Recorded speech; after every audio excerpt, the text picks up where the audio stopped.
தியாகராஜன், மாநில தலைவர், தமிழ்நாடு ஆசிரியர் முன்னேற்ற சங்கம். உச்ச நீதிமன்ற தீர்ப்பின் அடிப்படையில் தமிழ்நாடு ஆசிரியர் தேர்வு வாரியத்தால் கடந்த 4ஆம் தேதியும் 5ஆம் தேதியும் பணியில் உள்ள ஆசிரியர்களுக்கு என்ன ஒரு சிறப்பு தகுதி தேர்வு நடத்தப்பட்டது. இது ஏன் நடத்தப்பட்டது என்று சொன்னால், பதவி உயர்வுக்கு தகுதி தேர்வு தேவையா இல்லையா என்ற ஒரு வழக்கு உச்ச நீதிமன்றத்திலே சென்றபோது, அந்த வழக்கு எப்படி வரும் என்று தமிழ்நாட்டில் இருக்கக்கூடிய அத்தனை ஆசிரியர்களும் பதவி உயர்வுக்கு தகுதி தேர்வு பொருந்துமா பொருந்தாதா என்ற நிலையைத்தான் யோசித்துக் கொண்டிருந்த சூழ்நிலையில் தங்களுடைய பணியை தக்க வைத்துக் கொள்ள வேண்டும் என்று சொன்னாலும் அவர்கள் 2 ஆண்டுகளுக்குள்ள தகுதி தேர்வை முடித்து தேர்ச்சி பெற்ற வேண்டும் என்ற ஒரு அதிர்ச்சி தீர்ப்பு ஒன்று, இயற்கைக்கு முரணான, யாரும் எதிர்பார்க்காத ஒரு தீர்ப்பு. ஏன்னா இந்த தீர்ப்பு என்பது அனைவருக்கும் கட்டாய கல்வி சட்டத்தின் அடிப்படையிலே அந்த தீர்ப்பு வழங்கப்பட்டிருக்கிறது. அந்த கட்டாய கல்வி சட்டமே 2009 ஆக்ட் மத்திய ஒன்றிய அரசு 2010 தமிழ்நாட்டில் இம்ப்ளிமெண்ட் பண்ணி 2011 தான் நம்ம கொடுக்குறோம். சட்டம் வருவதற்கு முன்னாடி, சட்டம் வந்ததுக்கப்புறம் எல்லா ரெக்ரூட்மெண்ட்டுக்கும் தகுதி தேர்வு முடித்ததுக்கப்புறம் தான் இப்போ தமிழ்நாடு அரசு இல்லை, எல்லா மாநிலங்களும் அந்த பணி நியமனத்திற்கு அதை கடைபிடிக்கிறாங்க. இந்த நீதிமன்ற தீர்ப்பில் என்ன சொல்லிட்டாங்கன்னா, ஏற்கனவே சட்டம் வர்றதுக்கு முன்னாடியே இப்போ அதை நம்ம இம்ப்ளிமெண்ட் பண்ணுன்றது ஒரு பெரிய அதிர்ச்சி, ஒரு மிகப்பெரிய குழப்பம். பல பேர் வாழ்வாதாரத்தை இழக்கிற சூழலுக்கு போயிட்டோமான்ற ஒரு அச்சம். யோசிச்சு பாருங்க, 20 வருஷத்துக்கு முன்னாடியே ரெக்ரூட்மெண்ட்டில் இப்போ நான்லாம் 2004 ஆசிரியர் தேர்வு வாரியத்தில் தேர்ச்சி பெற்று வந்தவங்க உட்கார்ந்துருக்கிறவங்கள பாதி பேர், அவங்க தேர்ச்சி பெற்று ஒரு 20 ஆண்டுகள் பணி முடித்ததுக்கு பிறகு ஒரு தேர்வு முடிக்க வேண்டும் என்று சொன்னால் எப்படி என்பதெல்லாம் ஒரு குழப்பத்து நிலையில் இருக்கும்போது, கடந்த ஆட்சி காலத்தில் அன்றைய முதலமைச்சர் அதாவது மாண்புமிகு முன்னாள் முதல்வர் முத்துவேல் கருணாநிதி ஸ்டாலின் அவர்கள் கவனத்துக்கு கொண்டு போய் சென்றோம். மாண்புமிகு முன்னாள் பள்ளிக்கல்வித்துறை அமைச்சர் திரு அன்பில் மகேஷ் பொய்யாமொழி அவர்களும் உடனடியாக ஆசிரியர் சங்கத்தினுடைய பிரதிநிதிகளை அழைத்து பேசினார். பேசி பல்வேறு கருத்துக்களை நம்ம முன் வச்சோம். ஆசிரியர்களுக்குன்னு ஒரு சிறப்பு தகுதி தேர்வு நடத்தணும். ஏன்னா கட்டாய கல்வி சட்டத்தில் என்ன சொல்லியிருக்காங்க, ஆண்டுக்கு 2 நடத்தணும்னு சொல்லியிருக்காங்க. 11 வருஷத்துலேருந்து இப்போ நடத்தி முடிக்கணும்னு சொன்னால் கூட கிட்டத்தட்ட ஒரு 15 வருஷம் 30 தகுதி தேர்வு நடத்திருக்கணும். ஆல்மோஸ்ட் தமிழ்நாட்டில் ஒரு 8 தான் நடத்திருக்கிறாங்க. ஆசிரியர் தேர்வு வாரியத்தோடைய லட்சணமே அப்படி தான் இருக்குது. இப்போ 8 தான் நடத்திருக்காங்க. அப்போ சொல்லும்போது இப்போ ஆசிரியர்களுக்கான ஒரு சிறப்பு தகுதி தேர்வு பணியில் இருப்பவர்களுக்கு மட்டும் சொன்னோம். நாங்கள் அப்பயே அதை கடுமையாக எதிர்த்தோம். அதை தனியார் பள்ளிகளில் இருக்கிறவங்களுக்கு அதில் சேர்க்க வேணாம், அரசு பள்ளிகள், அரசு நிதியுதவி பள்ளிகளில் இருக்கிறவங்களுக்கு மட்டும் தனியாக நடத்துங்கன்னு ஒரு கோரிக்கை வச்சோம். அதை மீறி ஒரு மதிப்பெண்களை எல்லாம் ஒட்டுமொத்தமாக குறைத்து, இப்போ நாங்கள் பள்ளியில் பல ஆண்டுகள் பணி செய்கிறோம், நாங்கள் இதை எதிர்பார்க்கல, அப்புறம் எங்களுக்கு ஒரு தனிப்பட்ட மதிப்பெண் குறைப்புகள் எல்லாம் வேணும், எங்கள் அனுபவத்துக்கு மதிப்பெண்கள்லாம் வேணும்னு நாங்கள் கடந்த ஆட்சியில் சொல்லும்போது ஏற்கனவே இருந்த மதிப்பெண்களை மட்டும் குறைச்சி ஒட்டுமொத்தமாக ஒரு கேட்டகரிக்கும், அதாவது 82 மார்க் எம்பிசி பிசிக்கு இருந்ததை 75ஆகவும், 75 இருந்த 60 மார்க்காக எஸ்சி எஸ்டிக்காகவும் குறைச்சி ஒரு ஒட்டுமொத்தமாக தகுதி தேர்வு மதிப்பெண்ணை குறைச்சாங்க. ஓசியை பொறுத்தவரை அந்த 90 மதிப்பெண்றதை வச்சுட்டாங்க. பட் வச்சுட்டு சிறப்பு தகுதி தேர்வு என்று நடத்தியதாக சொல்லி, நாங்கள்லாம் கொஞ்சம் ஆசிரியர்களுக்குன்னு இது 20 ஆண்டுகள் இந்த துறைக்காக உழைச்சிருக்கிறோம், இந்த துறை கீழே பணியாற்றிருக்கிறோம், எங்களோட அனுபவங்கள், இப்போ அரசு பள்ளி மாணவர்களுக்கு பணியாற்றி விட்டு எங்களுக்கு தேர்வுக்கு தயாராகக்கூடிய நேரங்கள் எல்லாம் கம்மி, தேர்தல் பணி, இன்னும் சென்சஸ் பண்ணி எல்லா பணிகளும் செஞ்சுட்டு அரசு பள்ளியில் பணியாற்றுறவங்க தேர்வுக்கு தயாராகிறதுக்கு போய் 50-55 வயசில் பிபி சுகரோடு எப்படி இருக்க முடியும்? அப்போ கொஞ்சம் கேள்விகளாவது எளிமையாக கேட்பாங்கன்னு நாங்கள் நம்பின போது, ஒட்டுமொத்த தமிழ்நாட்டில் ஆசிரியர்கள் தேர்வுக்கு போனவங்கெல்லாம் ஒரு மயக்க நிலையில் வரா மாதிரி வந்தாங்க வெளியில். அவ்வளோ கொடுமையான கேள்விகளை, கடுமையான கேள்விகளை, அதுவும் சில 2-3 கேள்வி தவறான கேள்விகள், கொடுக்கப்பட்ட சிலபஸ்க்கு அவுட் ஆஃப் சிலபஸில் இருக்கிற கேள்விகள். இந்த தயாரித்தவங்க யார் நல்ல மனநிலையில் தான் இருந்தாங்களா? இந்த ஆசிரியர் தேர்வு வாரியம் கொஞ்சம் கூட கருணை இல்லாமல் இருந்ததா? எல்லாரும் மிகப்பெரிய அதிர்ச்சியை ஏற்பட்டாங்க. யாரும் ஆசிரியர்களில் தேர்வுக்கு பயந்தவங்கலாம் கிடையாது. இன்றைக்கி தேர்வு எங்களுக்கு நடத்துகிற சொல்லி ஆணையிறவங்களுக்கே பாடம் சொல்லி கொடுத்தவங்க தான் இன்றைக்கி தேர்வு எழுதிட்டு இருக்காங்க எல்லாமே. யாருக்கும் அச்சப்படுறவங்க பயப்படுறவங்கலாம் இல்லை. ஆனால் இந்த சூழ்நிலையில் இயற்கைக்கு முரணான தீர்ப்பில் ஒரு எளிமையான வகையில் தேர்வு நடத்த சொன்னால் மிக கடுமையான வகையில் நடத்தின இந்த ஆசிரியர் தேர்வு வாரியத்தை தமிழ்நாடு ஆசிரியர் முன்னேற்ற சங்கம் முதல்ல கடுமையான கண்டனத்தை இந்த நேரத்தில் நாங்கள் ஆசிரியர் தேர்வு வாரத்துக்கு பதிவு செய்கிறோம். இது போன்ற கேள்விகளை எல்லாம் கேட்டு இது வந்து ஜென்ரலாக காமனாக இதில் என்ன ஒரு கொடுமைன்னா, மக்களுக்கு ஊடகத்தின் வேலை என்ன சொல்லணும்னா, புதுசாக தேர்வுக்கு வரவங்க ஒரு டிஎன்பிஎஸ்சி மாதிரி படிச்சுட்டு வரலாம், அதில் ஒன்று மாற்று கருத்து இல்லை.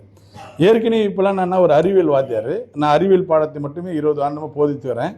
இப்போ எல்லாருக்குமே ஸ்பெஷலிஸ்ட்டாக ஒரு சப்ஜெக்ட்டுக்கு ஒரு பாடத்தை போதிட்டாங்க. 20 ஆண்டுகள் கழித்து இப்போ அந்த அறிவியல் வாத்தியார் கணக்கை படிக்கணும், அதுக்கப்புறம் ஆங்கிலத்தை படிக்கணும், அதுக்கப்புறம் தமிழை படிக்கணும், அப்புறம் சைக்காலஜியை படிக்கணும், கூட இந்த இந்த எல்லா பாடத்தையும் இப்போ படிக்கணும். அது புதுசாக படிக்கிறவங்களுக்கு அது ஓகே.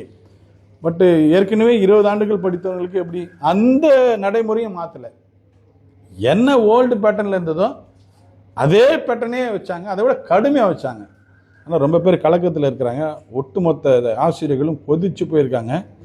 உடனடியாக மாண்புமிகு தமிழ்நாடு முதலமைச்சர் அவர்களும் மாண்புமிகு பள்ளிக்கல்வித்துறை அமைச்சர் அவர்களும் தலையிடணும். இதே போல் நிலை தொடர்ந்து போனால் இது ஆசிரியர்களுக்கு பாதிப்பு ஏற்படுத்தாது, அரசு பள்ளி மாணவர்களுக்கு தான் பாதிப்பு ஏற்படுது. ரொம்ப கடுமையாலாம் பண்ணிங்கன்னா அவன் வேலையை தக்க வைக்கிறதுக்கு 1 வருஷம் 2 வருஷம் லீவ் போட்டு தான் படிப்பான். அதுவரை நீங்கள் என்ன பண்ணுவீங்க?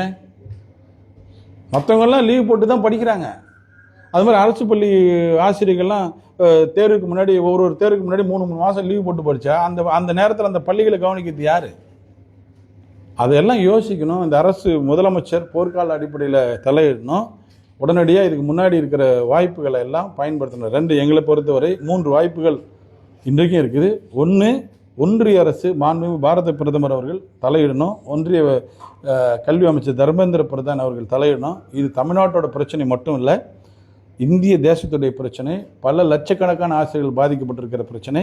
இதில் திருத்தி கட்டாய கல்வி சட்டத்தில் ஒரு திருத்தத்தை கொண்டு வந்து சட்டம் கொண்டு வருவதற்கு முன்பாக இருப்பவர்களுக்கு தகுதி தேர்வு தேவையில்லை என்ற ஒரு திருத்தத்தை வரக்கூடிய அந்த கூட்டத்தொடரிலே கொண்டு வரணும். இது முயற்சி.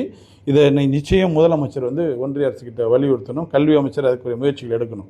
2வது, ஏற்கனவே கடந்த ஆட்சியில் பள்ளிக்கல்வித்துறை அமைச்சரும் முதலமைச்சரும் நல்ல ஒரு மூவ் எடுத்தாங்க நீதிமன்றத்தில்.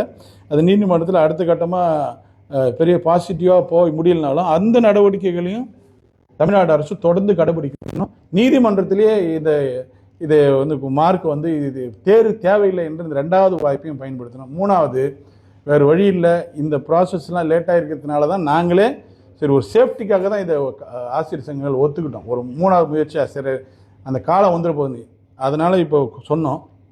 இது ரொம்ப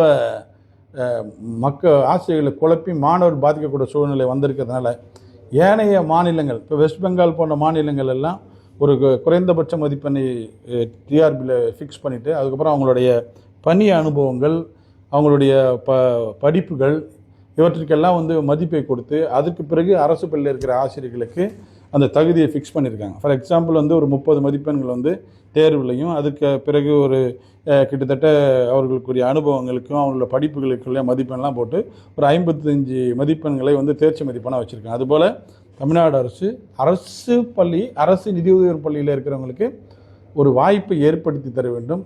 ஒட்டுமொத்தமாக எடுக்கக்கூடிய மதிப்பெண்ணோடு சேர்த்து அவருடைய அனுபவங்கள், அவர்களுடைய கல்வி தகுதிகள் அடிப்படையில் மதிப்பெண்ணை வழங்க வேண்டும். இதற்கு உரிய நடவடிக்கைகளை தமிழ்நாடு அரசும் மாண்புமிகு தமிழ்நாடு முதலமைச்சர் அவர்களும் பள்ளிக்கல்வித்துறை அமைச்சர் அவர்களும் கண்டிப்பாக செஞ்சாகணும். இது மாணவர்களை பாதிக்கக்கூடிய விஷயம். ஆசிரியர் உளவியல் ரீதியாக பாதிக்கப்பட்டால் அதோட ரிசல்ட் வகுப்பறையில் தான் தெரியும். 20 ஆண்டுகள் கழித்து முடித்த ஒரு டீச்சரை, ஒரு 25 வருஷம் எக்ஸ்பீரியன்ஸ் ஆன டீச்சரை இன்றைக்கி இந்த மாதிரி கொடுமைப்படுத்துறது நல்லதில்லை. இப்போ நீங்கள் உடனே பள்ளிக்கல்வித்துறை அமைச்சர் ஒரு ஆய்வுக்கு உட்படுத்தணும். சாதாரணமாக காம்படிஷன் வேலைக்கு வர தேர்வை விட எப்படியா இந்த மாதிரி கேள்வி கேட்டீங்க, அந்த கேள்விக்கு எடுத்த அந்த விண்வெளியில் இப்போ இருக்கிற அந்த நபரெல்லாம் கூப்பிட்டு விசாரிக்கணும், எப்படி எந்த மனநிலையில் எடுத்தீங்கன்றதெல்லாம் கேட்கணும். தமிழ்நாடு முதலமைச்சர் தலையிடுவார் என்று நம்புகிறோம். விரைவில் இந்த மதிப்பெண்கள் எல்லாம் குறைக்கணும். அது இல்லாமல் 2-3 கேள்வி தவறாக இருக்குது. அவுட் ஆஃப் சிலபஸில் நிறைய கேள்வி வந்திருக்கு. அதுக்கெல்லாம் உரிய மதிப்பெண்ணை கொடுத்து விட்டு ஒரு நல்ல முடிவு எடுத்து விட்டு தான் இந்த ஆசிரியர் தேர்வு வாரியத்துடைய இந்த ரிசல்ட்டே வெளியிடணும். இதை செய்வார்கள் என்று நம்புகிறோம். இல்லை என்றால் மிகப்பெரிய போராட்டத்தை தமிழ்நாடு ஆசிரியர் முன்னேற்ற சங்கம் முன்னெடுப்பதை தவிர வேறு வழி இல்லை என்பதை இந்த நேரத்தில் நான் பதிவு செய்கிறேன். ஆசிரியர் தேர்வு வாரியத்தில் பல்வேறு பிரச்சனைகளை ஆசிரியர் சந்திப்பதாக சொல்லியிருக்கீங்க. இந்த ஆட்சியில் தான் இந்த பிரச்சனை இருக்கா? இதுக்கு முன்னாடி இந்த ஆட்சியில் இந்த மாதிரி பிரச்சனை இருக்கா? அதாவது ஆசிரியர் தேர்வு வாரத்தை பொறுத்தவரை ஆசிரியர்களுக்குன்னு சிறப்பு தேர்வை இப்போ தான் நாங்கள் ஃபேஸ் பண்ணுறோம். இந்த பிரச்சனை வந்து கடந்த ஆட்சியில் ஏற்பட்ட பிரச்சனையாக இருந்தாலும் தேர்வு என்பதை இந்த ஆட்சியில் தான் எழுத வேண்டிய சூழ்நிலை. சிறப்பு தகுதி தேர்வு என்பதை முதலாக ஏற்கனவே வந்து காமனாக காம்படிட்டருக்கு வர தேர்வு தான் சிறப்பு தகுதி தேர்வு இதான் இருந்துச்சு. ஆனால் கொடுமை இது வந்து சிறப்பு தகுதி தேர்வே இல்லை, நார்மலாக நடக்கிற தேர்வை விட ரொம்ப கொடுமையான தேர்வாக இருக்குது. இப்போ இத்தனை ஆண்டுகள் இருப்பவர்களுக்கு கொஞ்சம் அவங்கவுங்க சப்ஜெக்ட் இதில் என்ன ஒரே ஒரு சிக்கல் என்ன மக்கள் பார்வைக்கு இதை நம்ம கொண்டு போனோன்னா, இப்போ தேர்வுக்கு தயாராகிறவங்க எல்லா சப்ஜெக்டும் அவங்களுக்கு சிலபஸ் கொடுத்துருக்காங்க. இப்போ ஒரு நான் ஏற்கனவே சொன்னது போல தான் ஒரு மேக்ஸ் டீச்சர்னால் 30 mark maths, 30 mark science, 30 mark உளவியல், 30 மார்க் தமிழ், 30 மார்க் ஆங்கிலம். படிக்கிறவங்க எல்லாருக்கும் ஈக்குவல் காம்படிஷனாக இருக்கிற மாதிரி போட்டிக்கு ரைட்டு. நாங்கள் வந்து ஒரு 20 வருஷமாக ஒரு எக்ஸ்பர்ட்டாக ஒரு சப்ஜெக்டில் போயிட்டோம். அந்த சப்ஜெக்டே 30, அதுக்கப்புறம் எல்லா சப்ஜெக்டையும் ஒவ்வொருத்தராக ப்ரிப்பேர் பண்ணதுக்கு நேரம் கிடையாது. அவன் வீட்டில் உட்காந்து எல்லாம் இதுக்குன்னு படிச்சுட்டு காம்படிஷனுக்கு வருவான்.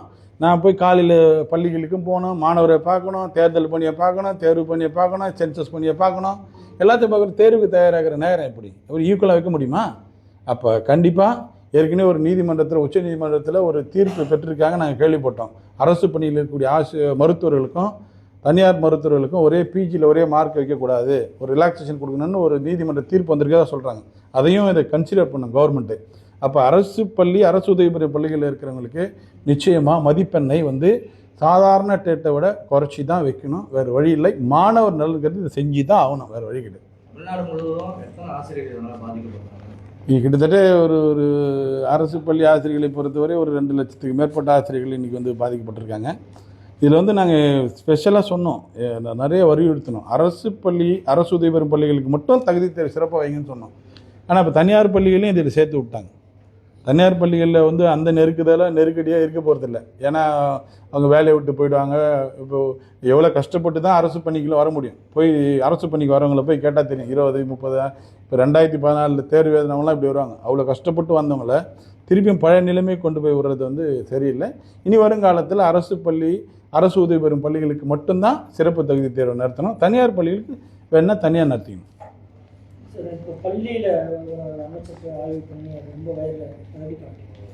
இல்லை, அது வந்து ரொம்ப வேதனையான விஷயந்தான். அதாவது இது போன்ற ஆய்வுகளை வந்து மேற்கொள்ளக்கூடாதுன்னு முதலமைச்சர் சொல்லியிருக்கிறத இன்றைக்கி ஒரு மாண்புமிகு மின்சாரத்துறை அமைச்சர் ஒரு பேட்டி கொடுத்தார். கொஞ்சம் ஒரு ஆறுதலாக இருந்தது. ஆனால் வந்து மாணவர்களில் வந்து ஒரு பிஞ்சு குழந்தைகள் அரசு பள்ளி மாணவர்கள் மத்தியில் வந்து ஒரு ஆய்வு நடத்தலாம். அமைச்சருக்கு ஆய்வு நடத்துறதுக்கு எல்லா ரைட்ஸும் இருக்குது.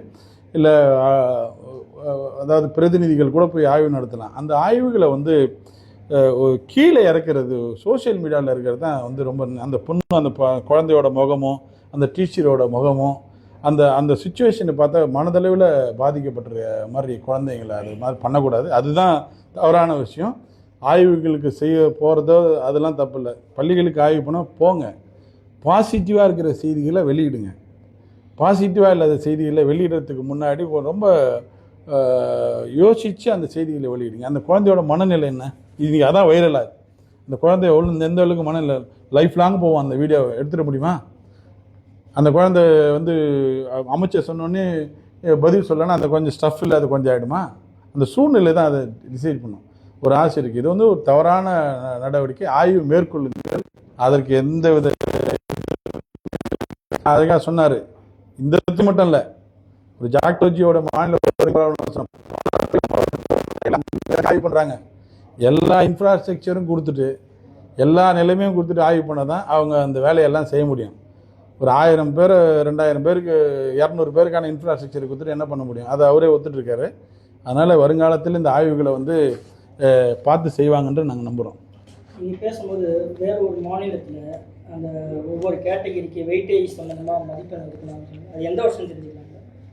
அதாவது இப்போ ஆசிரியர்களுக்குன்னு சிறப்பு தகுதி தேர்வு நடத்த வேண்டும். ஆசிரியர்களை சர்வீஸில் இருக்கக்கூடிய ஆசிரியர்கள் எல்லாம் கட்டாயம் தேர்ச்சி பெற வேண்டும் என்று உச்சநீதிமன்றம் தீர்ப்பு வழங்கியதுக்கு பிறகு தான் அதாவது கடந்த ரெண்டு மாசத்துக்கு முன்னாடி அவ்வளோதான். அதுக்கு அப்ப கடந்த ஆட்சியாளர்கள்கிட்டயே நீங்க அந்த கேட்டுக்கலாமே. அந்த கவர்மெண்ட் பண்ணிருக்கும் போது ஏன் இந்த கவர்மெண்ட் பண்ணல? கடந்த ஆட்சியாளர்கள்கிட்ட நாங்கள் கேட்காமலாம் இல்லை. கடந்த ஆட்சியாளர்களுக்கு தேர்வு வந்து ஏற்கனவே நாங்கள் இந்த கூட்டங்கள்லாம் நடத்தினதுக்கு பிறகு ஒன்றை பதிவு பண்ணுறோம்.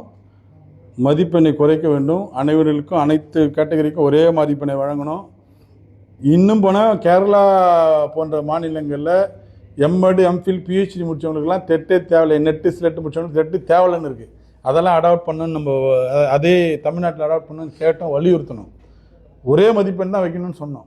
ஆனால் அவங்க என்ன பண்ணாங்கன்னா ஒரு மற்ற மாநிலங்களில் ஒப்பிட்டு எந்த மாநிலங்களில் காமன் டெட்டுக்கு குறைவான மதிப்பெண் இருக்கோ அதை ஃபிக்ஸ் பண்ணி கொடுத்தாங்க. அது ஒரு ஸ்டெப்பு. அது சொல்லிகிட்டு இருக்கும்போதே தேர்வு வாரியத்தில் நோட்டிஃபிகேஷன் வந்துச்சு. உடனடியாக ஒரு அரை மணி நேரத்தில் மாண்புமிகு பள்ளிக்கல்வித்துறை அமைச்சர் அன்றைய அமைச்சர்கிட்ட சொல்லி அந்த நோட்டிஃபிகேஷனை ரத்து பண்ணோம். ரத்து பண்ணதுக்கப்புறம் தான் இன்றைக்கி வந்து கிட்டத்தட்ட அந்த 60 மார்க்கு 75 மார்க் வந்துச்சு. ஒரு ஸ்டெப் அவங்க வந்தாங்க, அப்படியே விட்டு போயிடல, அடுத்த கட்டத்துக்கு வந்தாங்க. என்ன ஆசிரியர்களுக்குன்னு ஒட்டு வைக்காமல் ஒட்டுமொத்தமாக எல்லாருக்கும் குறைச்சாங்க. நாங்கள் இன்னும் எதிர்பார்க்குறோம். அவங்க கொஞ்சம் பண்ணிட்டாங்க. இந்த அரசு அதுக்கு மேலே கொஞ்சம் மதிப்பெண்ணை குறைக்கணும்னு நாங்கள் கேட்குறோம். ஓகே,